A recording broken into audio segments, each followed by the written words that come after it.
തമോഗർത്തങ്ങൾ അഥവാ ബ്ലാക്ക് ഹോളുകൾ എന്നത് അതിശക്തമായ ഗുരുത്വാകർഷണമുള്ള ഒരു ബഹിരാകാശ പ്രദേശമാണ്. പ്രകാശത്തിന് പോലും അതിൽ നിന്ന് രക്ഷപ്പെടുവാനും കഴിയില്ല.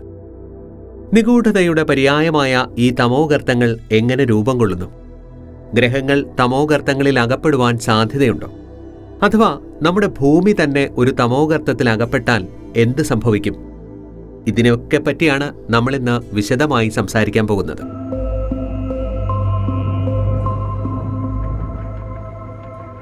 ഒരു വലിയ നക്ഷത്രം അതിന്റെ ജീവിതാവസാനം വരുമ്പോൾ അതിന്റെ സ്വന്തം ഗുരുത്വാകർഷണത്താൽ തകർന്ന് തമോഗർത്തമായി മാറുന്നു.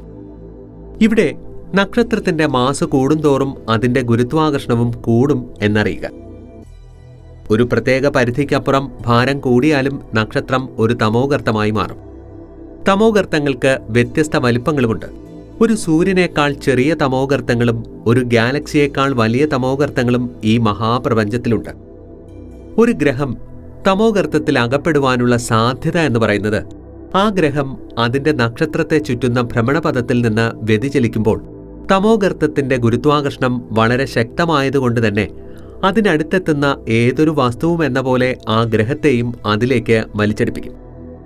തുടർന്ന് ഗുരുത്വാകർഷണ ശക്തികളാൽ വലിച്ചു നീട്ടപ്പെടുകയും തമോഗർത്തത്തിന്റെ കേന്ദ്രത്തിലേക്ക് വീഴുകയും ചെയ്യും. ഈ പ്രക്രിയയിൽ ഗ്രഹം വളരെയധികം ചൂടാവുകയും നശിക്കുകയും ചെയ്യും.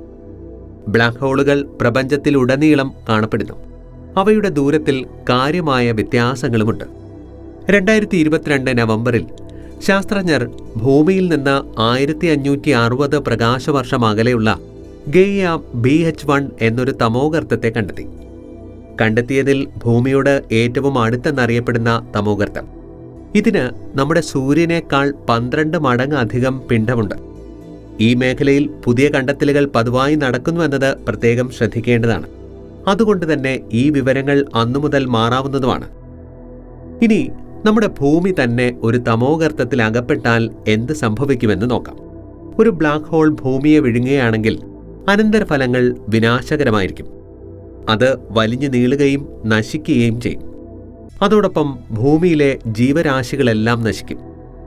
ബ്ലാക്ക് ഹോളുകൾ ശക്തമായ ഗുരുത്വാകർഷണ ശക്തിയുള്ള അവിശ്വസനീയമാം വിധം സാന്ദ്രമായ വസ്തുക്കളാണ്. ബ്ലാക്ക് ഹോളിന്റെ ഇവന്റ് ഹൊറൈസൺ, അതായത് തിരിച്ചു വരാനാകാത്ത ബിന്ദു കിടക്കുന്ന എന്തും അനിവാര്യമായും അതിന്റെ കേന്ദ്രത്തിലെ ഏകത്വത്തിലേക്ക് വലിച്ചിടപ്പെടും. ഭൂമി ബ്ലാക്ക് ഹോളിനോട് അടുക്കുമ്പോൾ ഗുരുത്വാകർഷണ ശക്തികൾ കൂടുതൽ ശക്തമാവുകയും സ്പാഗറ്റിഫിക്കേഷൻ എന്നറിയപ്പെടുന്ന ഒരു പ്രതിഭാസത്തിലേക്ക് നയിക്കുകയും ചെയ്യും. ഈ പ്രതിഭാസം സംഭവിക്കുന്നത് ബ്ലാക്ക് ഹോളുകൾ ചെലുത്തുന്ന വേലിയേറ്റ ശക്തികൾ ഭൂമിയുടെ വശത്ത് ബ്ലാക്ക് ഹോളിനോട് അടുത്ത് നിന്ന് വിദൂരവശവുമായി താരതമ്യപ്പെടുത്തുമ്പോൾ ഗണ്യമായി ശക്തമാകുമ്പോഴാണ്. ഈ ഭീമാകാരമായ ഗുരുത്വാകർഷണ ബലം ഭൂമിയെ വലിച്ചു നീട്ടുകയും വികലമാക്കുകയും അതിനെ ഒരു നീണ്ട നേർത്ത ദ്രവ്യമായി കീറിമുറിക്കുകയും ചെയ്യും.